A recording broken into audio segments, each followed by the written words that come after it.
Maraming nagtatanong, nang uusisa, kung sinuspinde raw ba ang TV host ng isang show. Alin daw ba ang kapani-paniwalang kwento, ang balitang magbabakasyon lang siya, o ang binigyan siya ng leksyon ng management? Ilang araw na kasing hindi napapanood sa nasabing programa, ang agad na kumalat ay sinuspinde raw siya, inirereklamo raw kasi ng kanyang mga kasamahan ang madalas niyang pagiging late.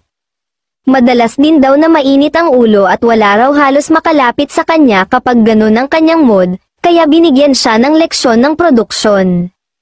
Ang siste ay pagbabakasyonin di umano ito, kailangan niya namang magpahinga kahit paminsan-minsan lang dahil sa buong linggo ay nakakapagod nga naman sa katawan sa 3 programang ginagawa niya, say naman ay huwag naman sanang ipagdamot ang pahinga, hindi niya naman kayang magtrabaho na lang habang buhay, Maki naman ay pinagpapahinga rin para mas matagal na mapakinabangan. Gusto naming marinig mula mismo kay Show kung ano ang tunay na kwento ng pansamantala niyang pagkawala muna sa show.